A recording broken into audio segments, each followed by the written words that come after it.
চাল দিয়েছে না কি দিয়েছে? কই গো তোমার বেতার বাড়ি গো?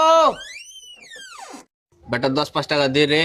ঘুরে আইসো না এখন? দিয়া দে রে বাপ, দিয়া দে। উপরওয়ালা তোকে সরকারি চাকরি দিবে। কিন্তু আমি তো মূর্খ। দিয়া দে রে বেটা, তোকে উপরওয়ালা একটা ভালো দেখা বহু দিবে। দেয়া চলো ঠিকই, কিন্তু ও তো নাঙের সাথে পাল্লে গেছে। দে রে বেটা, উপরওয়ালা তোকে বড় বিজনেস করাবে। আমার পুরো বংশ কিস্তিতে ডুবে আছে।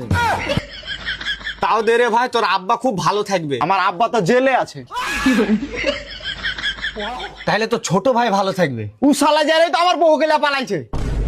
তো তুই এই বাড়িতে কি পাল ছিড়ছিস বে? তোর জন্ম নিয়ে ভুলে আছে এই বাড়িতে। তুই আমার দলের লোক, ধর থালি আর ভিক্ষা করবি। ওই পাড়ায় তুই ভিক্ষা করবি, আমি আমি এই এ বাড়ি খান চাইনি। বাপরে, এই বাড়িতে দুটো ভিক্ষা প্রত্যেকদিন চাইলে তো আমি নতুন ভিখারি বাবা। ভিক্ষা করা শিখে